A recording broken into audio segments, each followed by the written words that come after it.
Hello, everybody. Welcome to another episode of the Thriving Adoptees podcast. And today I'm delighted to be joined by Jill Uchiyama. Welcome to the show, Jill. Hi, Simon. I'm looking forward to this. We had such a great conversation like 6 weeks ago or so, and you've been on a trip since then, boondocking. Jill has actually explained what boondocking means. So it's hiring a van and driving around campsites. But Arizona, it's got to be hot, right? It's got to be really hot. Super hot, 107. Yeah. Wow. So Jill is an adoptee, and you're also a poet. So I just thought we'd do. We tried this with another poet on the show a few weeks ago. So I thought it'd be an interesting way to just dive in. So if you maybe read a poem, and then we'll have a discussion on the back of that. I've recently self-published a book called Out of the Fog, Poems of Nature, Nurture, and Imagination. And all of the poems are to do with the theme of adoption and being an adoptee. And it is kind of been significant because it's been a process of coming out of the fog as I've written these poems. And they kind of tell the story of all the different aspects of what it's like to be an adoptee from the time you're in the womb until the present time, and reunification with birth parents and all of that. Yeah. So the poem I want to share is called The Good Stuff. And I'm hoping this will help kick us off with a cool discussion. This poem, well, I'm not going to explain it. I'm just going to read it to you. The Good Stuff. The DNA kit was like a box full of birthdays. First, the little vial squeaking out of its home, then the solution in plastic waiting to be released. Outside my window, the birds settled down. Gently, I pulled my hair back, opened my mouth to spit into the little tubular opening all the questions of my life. I spit again, coming up for air and more saliva, the good stuff collecting into happy bubbles, shining and bright. I spat until I filled the line, until we were both satisfied with the amount, examined the DNA as it began to tell stories to itself, tiny helixes tossed but intact. And capping the sample with a snap, I kissed it goodbye in its little box, the cosmos already wise to its secrets. In California, a lab worker throws the brave ancestral liquid into a silicon spinner. Shards of shared human stories dance and bounce apart in the breaking. I imagine in that soup, deep in time, Neanderthals shaping their tools of flint, banging out progress and new dreams, reindeer herders talking to the sky. There, our human story spins out rays, the way the merry-go-round at school took your running legs wildly off the ground. There, in that galaxy which hugs us to life, each human, every being wonders about their mother. Yeah. Wow. So I'm getting like a sense of excitement, looking forward, and then I'm also getting a sense of I don't know, history and ancestral stuff. Looking back, and then the big one. You save the big line for the end. The wondering stuff, and the way. But you read it. You didn't read it as if the wondering, that you were worried about the wondering. So I tend to, when I'm wondering about stuff, often there's a sense of foreboding and what might go wrong. You didn't that didn't seem to be for you where you were at. You weren't at with a wonder in the wondering. It was quite a level-headed, kind of slightly detached. Or I'm not bothered about. I'm not worried. I'm not worried about the outcome. Yeah. Yeah, that's right. Yeah, you weren't worried about when you said you kissed it goodbye. You know, you kissed the vibe goodbye. And I'm also thinking, because I did this last year, right? I did the DNA stuff last year, and I didn't have anything like that. For me, it was just it lacked that magic that it clearly had for you.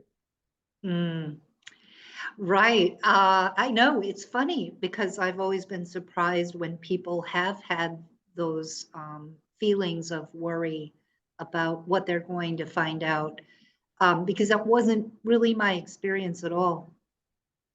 It was more of the wonder and the openness to it, and and being connected to ancestors for the first time, even if it's just symbolically through a little vial full of saliva. Yeah. It kind of opened doors for me. Yeah. So, And there's a real joy in that.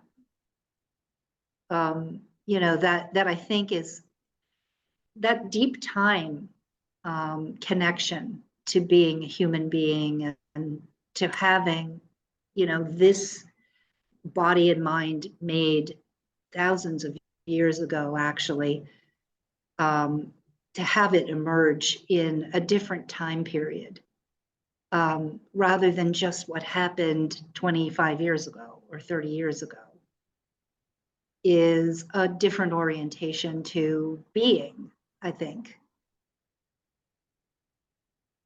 say more. A different orientation to being. Yeah, yeah, yeah. And I think that's what opened up for me during DNA testing, is that idea that, we always think of our ancestors as sort of this close-knit group of, mom, dad, parents, and then, grandparents, and maybe not much beyond that. But I think the beauty of doing DNA testing is that you actually get rooted, you get yourself rooted in something much, much deeper than just what, these, relatives that are close by. So, and I think for some adoptees that could happen, naturally, as you find fifth cousins and sixth cousins and 10th cousins, that's how I went about it. I didn't find close relatives for a long time. So for me, I was, finding some connection to people who were very far removed. Yeah. Yeah. So there's two sorts of wondering, isn't there? There's a scale of wondering, because, like, think of a kid's wonder, wonderful, full of wonder, and, right. and it's openness, and it is a sense of, it's a sense of wow. Whereas where I went with wonder and in this sense with the DNA test was more like rumination and worrying. Yeah. It's interesting. It's just but it's another, I mean, that's all there too, but it's just another orientation to it, I think, is to see it as possibility instead of oh God, what's going to come my way, Or how am I going to finally find my birth mother, or how am I going to find my the end of a quest. So Yeah. whether there's a desperation, whether there's, you know, I'll finally get the truth of who I am. You weren't coming Right. from that either. Well, that was in there. I mean, I was hoping to find it. I really didn't know. You weren't tight. You didn't have a tight grasp. You weren't grasping at straws though. That's not what came over in the poem anyway. No, it was more, I mean, it was with the intention of finding my birth family. But maybe I should back up and put this in a different context, which is having been in a spiritual community for 10 years, and I was introduced to some pretty far out concepts of belonging and being and becoming. And one person that really affected me was a cosmologist named Brian Swim. And that's Swim with two M's and an E at the end. And he is a pretty amazing person because I get to spend a weekend with him with a group of friends, listening to him lecture about our ancestors, you know, the galaxies. Now, try that one on. Our ancestors, the galaxies. And he would explain the galaxies and talk about them in such a way that you started to actually realize that they were like us. You know, they had a birth and they had a life and they had an ending. And that's where we come from. I mean, that's where these bodies are from, right? So it's a different orientation than just I was born in 1968 to these two people and put up for adoption. It kind of flies in the face of all of that because it makes you realize, well, who are you actually? You know, are you really just that person that was born in that year? Or are you somebody that was actually has been around for a while? And it's a little bit of a different, more of a cosmic perspective on ourselves, you know, which I think that kind of, when you're opened up to that, you know, and you've been exposed to it, and you start to realize that that's you know, the stuff that's going on in the night sky is part of your family, actually, which is not an orientation that we're brought up with. We're not educated toward that, at least not here in the West, which is really the place we should be educated toward that. But we're not. We have to find these things out. And then once you connect with it, you sort of realize, you know, family is a lot of things. And that's something I tried to do in my book was expand that view of family so that it isn't just about mom and dad, as important as they are. It's about everything else too. Yeah. I read a book by one of the astronauts who had one of these enlightenment experiences looking down on Earth. I can't remember who. Do you know who I'm talking about? One of the it's definitely one of the American astronauts. Yeah. He obviously I was it wouldn't be a cosmonaut talking about that stuff. I don't think but he had a spontaneous moment where of big seeing. Is it Kensho experience or something like that? It's called a Kensho experience, when a huge explosion in your perspective. So right. You know, and in a good way, right? So it means right.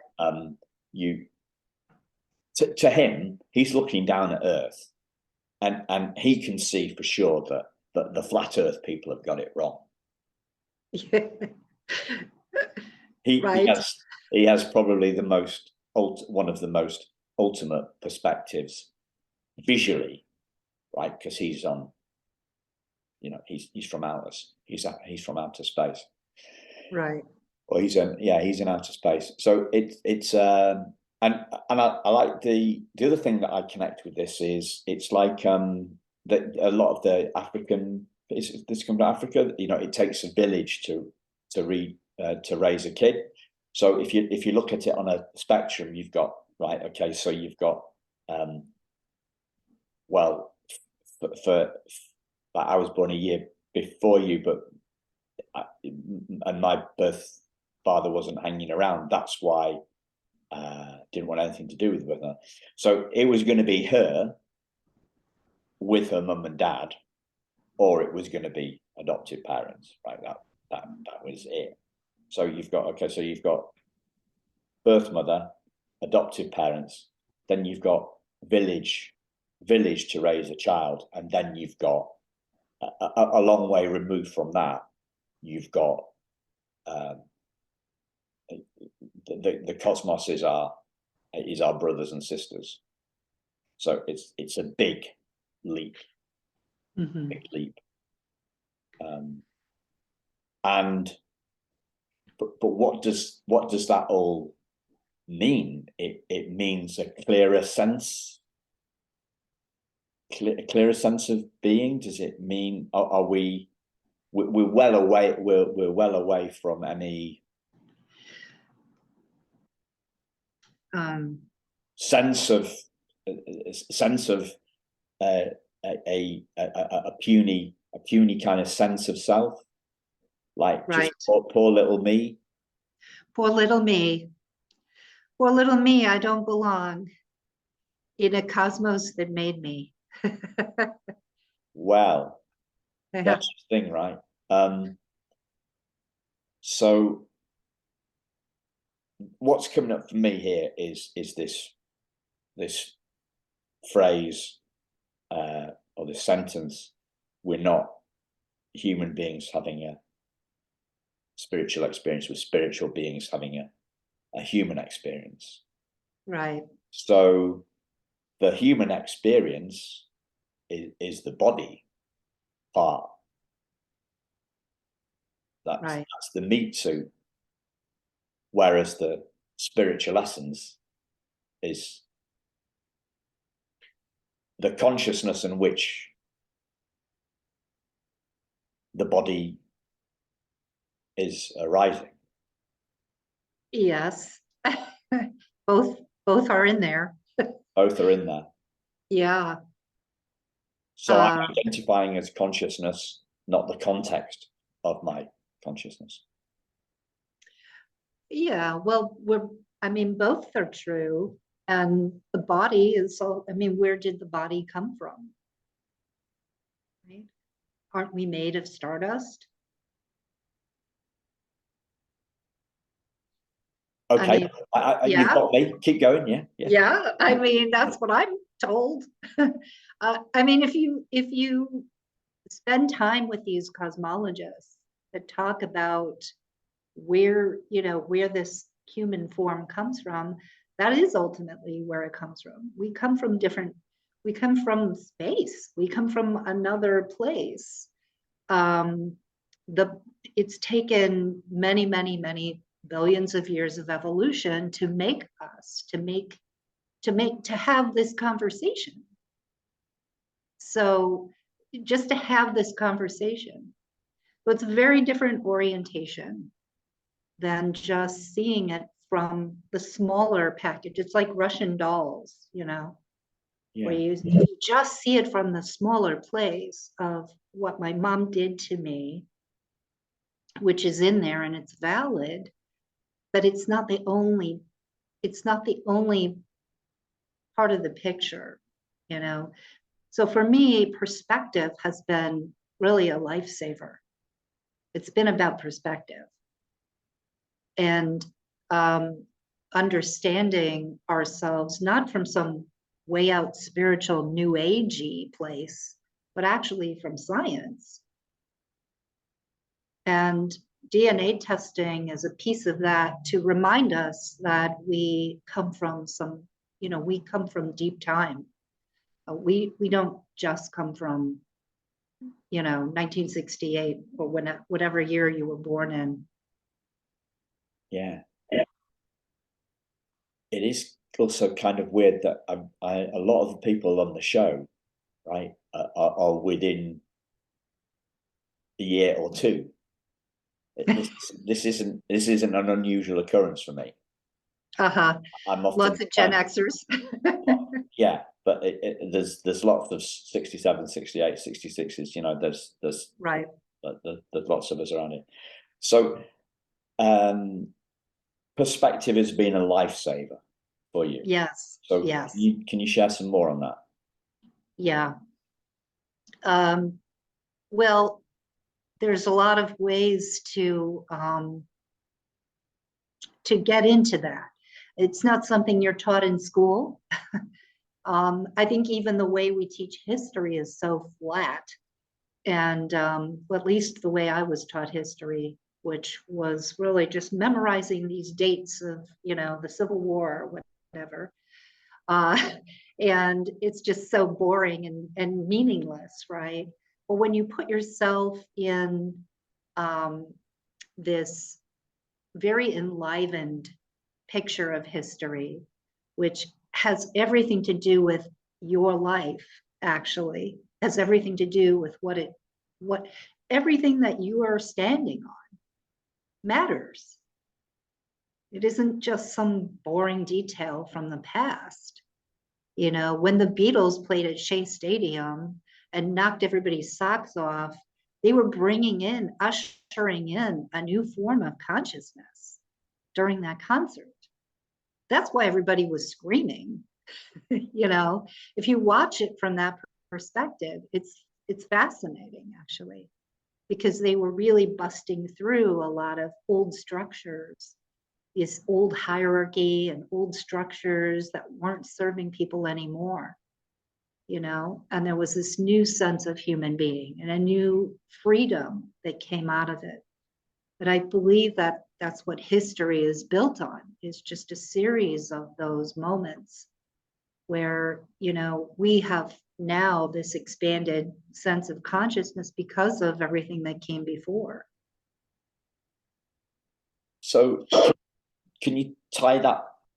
I love it. And I'd love you if you tie it a little bit more into, the fact that perspective has been a lifesaver for you. What do you mean? Like a shift in your perspective has been a lifesaver? Yeah, a shift. The ability to see that that you belong, you actually really belong, and not just that you belong, but you matter. Whether you believe in God or not, you can't get around this fact that everything that came before you, whether you understand it or not, why it happened, why it happened the way it did, is an indication to you that that it isn't just nothing. There is progress going on in the world, and there's lots of lenses that we can look at the world. We can only look at the bad news that goes on every day and get really, really depressed about it. We can only look at the bad stuff that goes on in our families, or the way people make us feel because we're adopted, or whatever it is. That is one perspective. That's one lens to look at the world through. But there's other lenses also. And I think that, you have to fight for that. You have to actually fight for that perspective, because it doesn't just come your way every day. There's a lot of good stuff going on in the world, but it's like, what do you choose to put your attention on is really what ends up creating you in the end. It's a choice. Yeah. So can you give me the listeners some examples of shifts in your perspective that have helped you along the way? I think one shift, has been really looking at well, this cosmic perspective, which I mentioned, Brian Swim, who's a wonderful cosmologist. He's very inspiring to listen to. I think just getting into the habit, into good habits of really spending time, listening to people who have something really positive to say, and it's coming from their own experiences. There's a wonderful show on Netflix, I think. It's Desmond Tutu and the Dalai Lama. And, these are two different men, two different leaders, faiths, and they come together, and it's a show about joy. And I mean, I watched this movie, and the first 10 minutes, I'm like, oh God, how can we even get there to joy? I mean, when you spend all your time reading the news, the horrible, horrible news every day, and then you see a show like that, you spend time watching that, it puts you in a different place. It shifts your perspective. So those are small shifts, just in what you choose to fill your brain with. Choosing to do a meditation practice where I actually have to let go of all of my thoughts and my relationship to my thoughts and my feelings and all the things that I'm stuck in and trying to work out once a day. Just let it go once a day and see what happens. Those are exercises to help us. Yeah. Have there been any specific shifts in or like insights about you and the adoption story? You said something earlier on about poor little me, right? So on the one hand, we've got poor little me, and then on the other hand, we've got the whole universe, right? Yeah. So this, so the where joy, are we at? Where are we the joy of belonging. The joy of belonging. Right. Because you felt you didn't belong at some stage?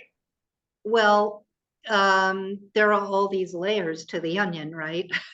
So the layers of being adopted and being in a forced closed adoption, where, and I talk a lot about that in some of these poems in my book. This idea, there's one poem called Real Mother. And it's, I'm 9 years old talking about being adopted with my friends. And my mom comes in and says, no, don't talk about that. It makes me feel like I'm not your real mother. And that split that happens there between us, where now I'm becoming this person who can't talk about who I actually am. That's become taboo. So in a sense, that disconnection from belonging that was enforced by people who thought they had a better narrative than I did, or that was true. The true narrative is we don't belong, but we try to belong, we learn to belong, and it becomes a lifelong process. Learning how to belong becomes a lifelong process. And yet it's also sparked by a big insight listening to a cosmologist, right? Right. So one is so both are true. It's like both are true. Both right? are true. On a smaller level, on a personal level, we have all these emotions and thoughts that we have to contend with, right? And we have to figure out how is it that I'm going to belong when I can't even discuss myself, or my ancestry is cut off from me, which is why in the book there's joy at finally being able to open that up. And then on the other hand, you've got the truth of the fact that you already belong. It's kind of like what they say about enlightenment. It's, you can spend your entire life trying to get enlightened, or you can just understand you're enlightened. It's a paradox. It is. And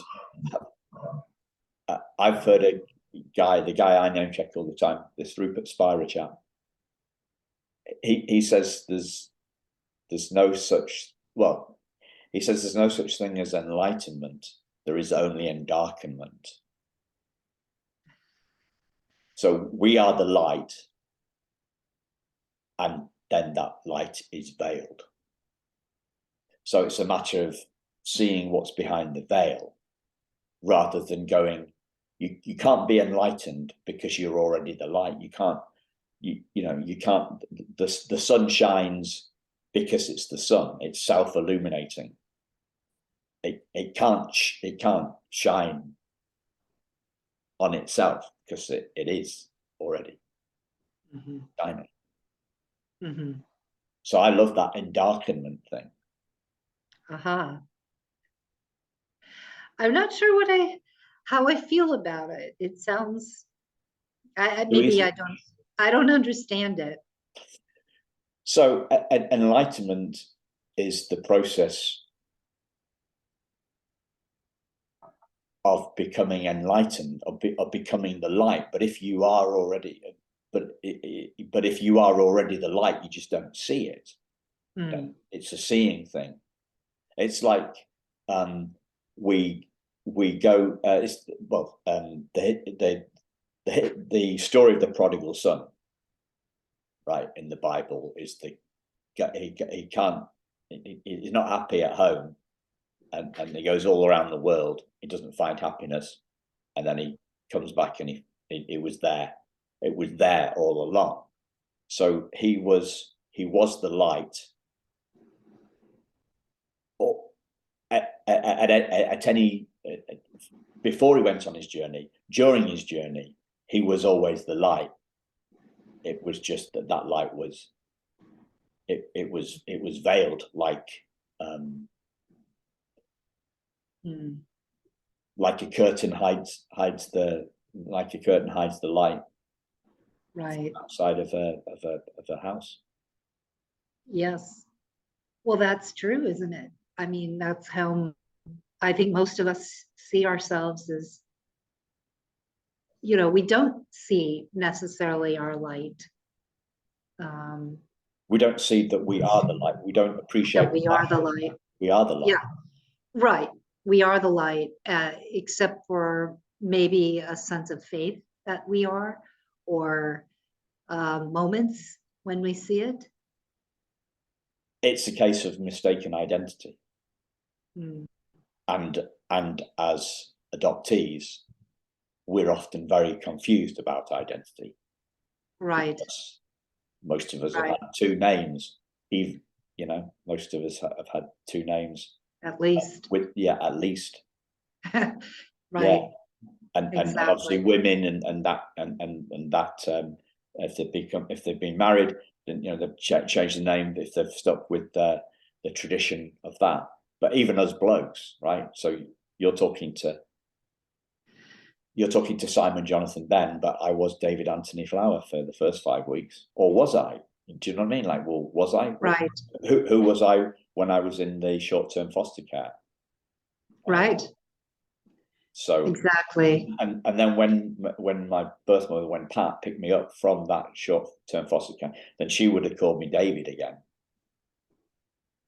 And then I'm handed over. I told you that this was done in the agency was in Liverpool. Did I tell you about it? No. No. I was going to mention it earlier when it was the Beatles, when you mentioned the Beatles. But yeah, we're very confused about identity, or the human race is very confused. Confused about identity. But I wonder. Yeah. But I wonder, Simon, if that's that can also work in our favor, in a sense, because I think when some people are too sure of who they are, there's no room for anything else. There's no room for them to even consider that they have 10th cousins out there, or that, they come from another country other than Italy, and that's it. I'm from Italy, And it's like, well, no, there's more to it. There's always more to the story. It's, how much are you willing to find out? I think sometimes being adopted, I have felt like I could go anywhere in the world. I have a Japanese last name. I lived in Japan for 5 years, and I can go in and out of different cultural groups. I've taught people from all over the world English, and find a certain connection with everybody. And I attribute that to being adopted. That was one of the positive things that happened for me, was that it helped me become worldly, and not tribal. I actually don't like anything tribal, not even football teams. I just don't enjoy that that kind of identity. And I'd rather identify with being a world citizen or a citizen of the cosmos than, than just this Greek person from, Indiana. So. Well, you've said you've gone worldly and tribal, but I almost feel that you're in the otherworldly, aren't you? You're in the universally. You're universally as well. Well, you might as well go for, the biggest perspective possible. Yeah. Right? Because look what happens to people if you shrink your perspective down to the size of literally life and death decision. I don't belong. I don't belong here. There's a lot of adoptees that are desperate. A lot of people, not just adoptees, are desperate in their sense of identity. And we live in a time right now where identity is everything. Everybody is identifying in a particular way, whether it's, I'm a non-binary person, or I'm gay, or I'm both, or I'm neither, or I'm against this or that, whatever it is. And my caution to all of that is, I think that's a beautiful thing. We should all know who we are. I'm certainly a big fan of knowing who I am. And I love the fact that you know both of your names and I know my names. But let's not get stuck in a small sense of identity. Let's not forget that we're also part of something much bigger. And that's what makes us connected and belong and human. And it goes beyond those polarities. And that's what we need to do if we're really going to come together as human beings. We have to get beyond polarities. Yeah. In the United States, it's awful, awful. It's just exhausting to be on one side of the fence or the other all the time. And our media doesn't help it. And, and we fall into that mindset with each other too. I'm a Democrat. I can't possibly understand you. You're a Republican. It goes on and on. So as far as I'm concerned, the more sane view is a bigger view, which has to do with us all belonging, and not in some creepy way. It's like it's just reality. It's how we were brought into existence. Yeah. I can't think of what to say to that. It's hard to argue with. Yeah. So do you have a sense of do you have a sense of self then this world person? Is that, you know, how would you sum up?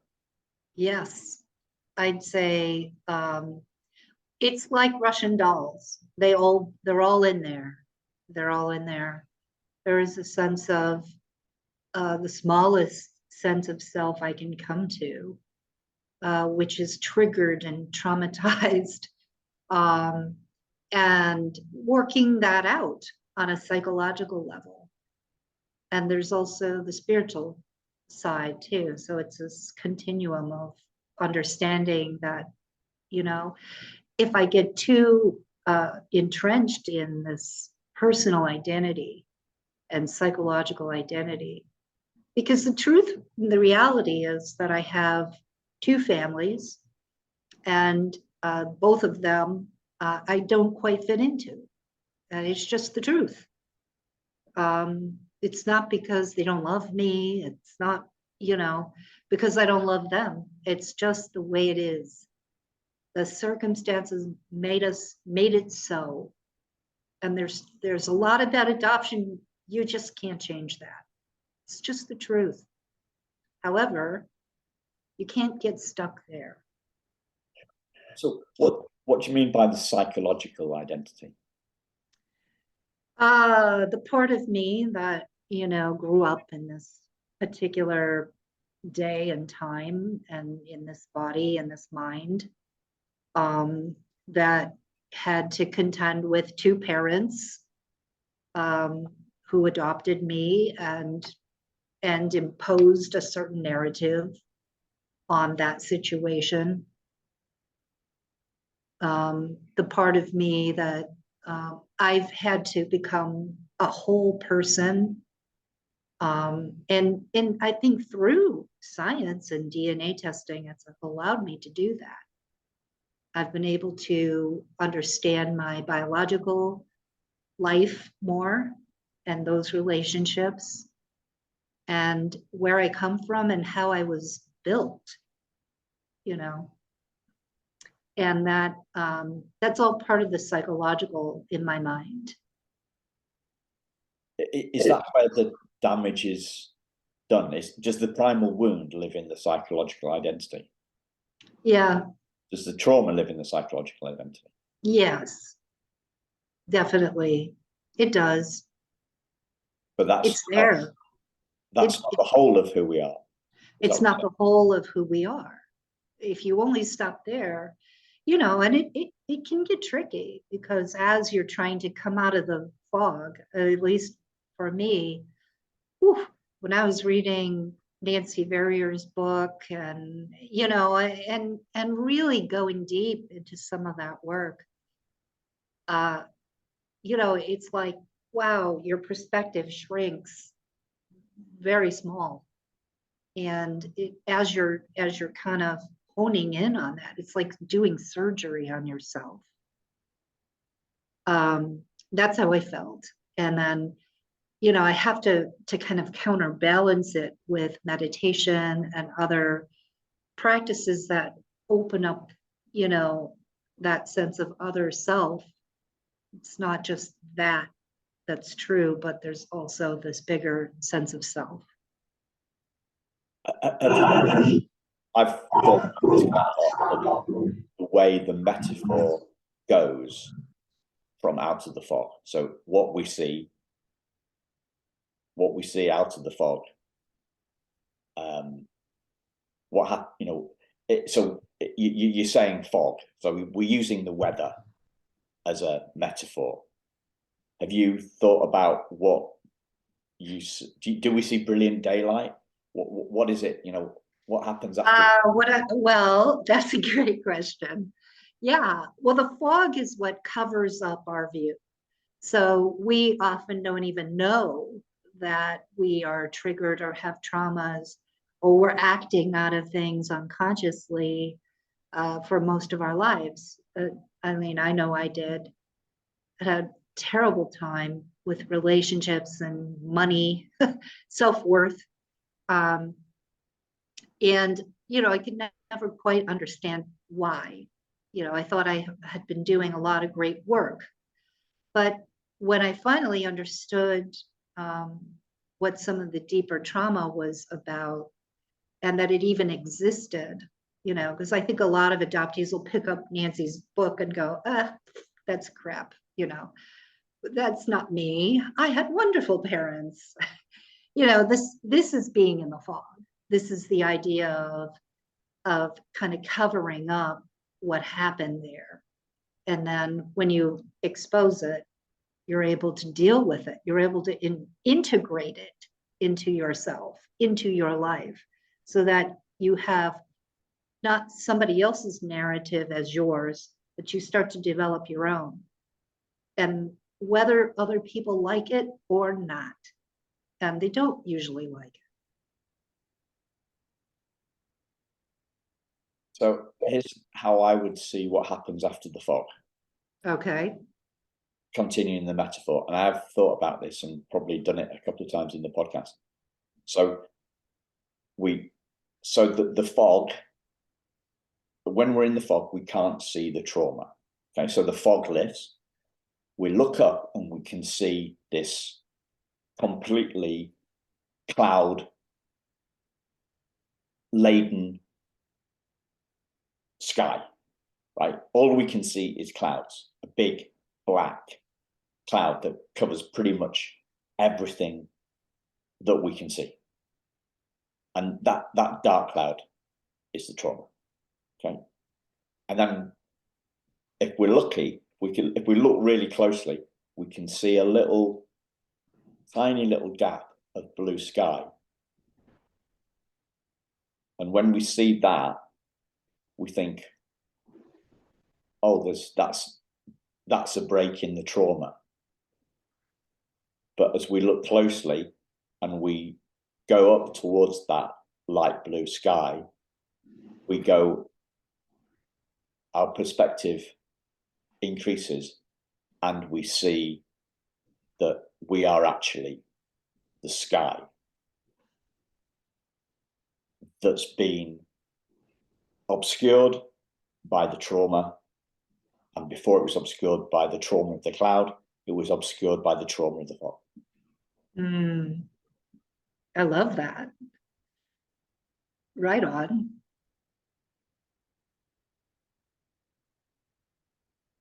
So it's a seeing thing. Yeah.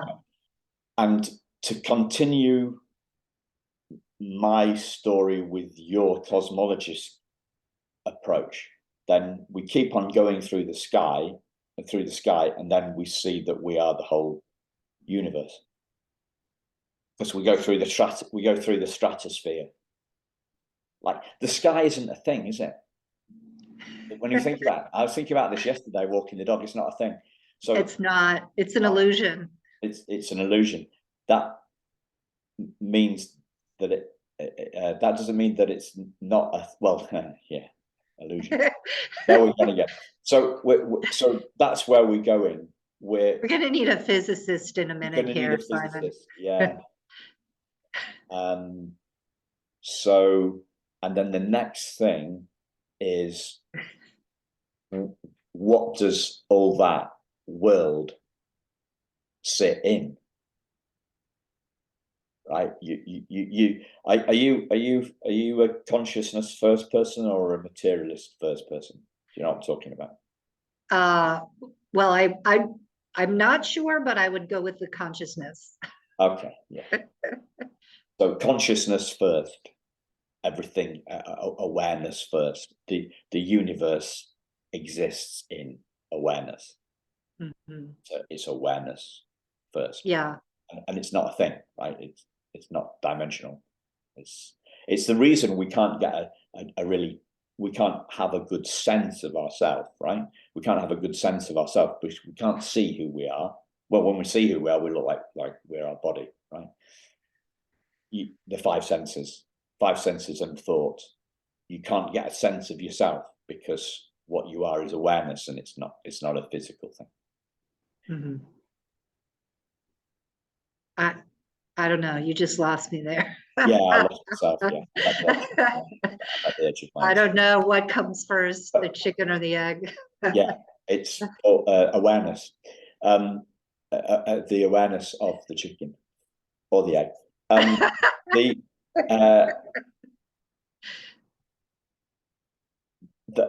I guess the big thing here is the end of victim consciousness. Right. The end of poor little me. That's what we're talking about here. We're talking about a bigger picture view of who we are. Well, it's maybe it's not the end of poor little me, but it's putting poor little me in its rightful place. Okay. Where poor little me is not the whole picture. It never will be the whole picture. And only ignorance will make it the whole picture. Ignorance to this bigger picture, right? That's it. And so it's not saying poor little me isn't there. It is poor little me, but that's not all. Yeah.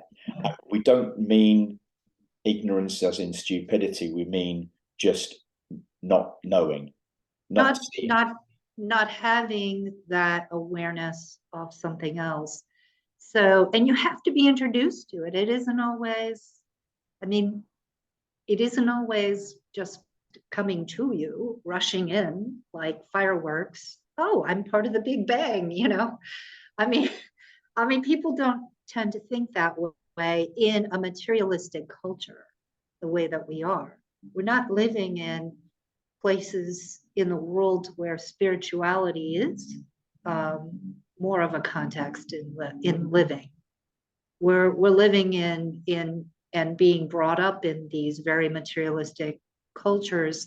So how can people see it unless they work at seeing it, unless they look at other people for help with that? And or unless they stumble upon a podcast. Unless they stumble upon a podcast or a video of a cosmologist who's pretty way out there and cool. Yeah. Or a book or whatever. I mean, it is there. It's around. It's in our universe. It's in our world. But the media is so loud. The commercials are so loud. Our spending is so loud. It still is, and it's a battle of a lifetime to try to put that in its rightful place. Yeah. Or a journey. Yeah. Yes. So listeners, check out Jill's book and socials if you like this. The thing about poetry is it's about, and this is what I'm getting this from this Rupert Sparrow guy, but I'm getting it so I see it for myself. So it evokes stuff. So we can't define it, but we can evoke it. Right. And evoke it brings us to feeling it. Yeah. Well, that's what Billy Collins said. He's a damn good American poet. He said it's the language of the heart.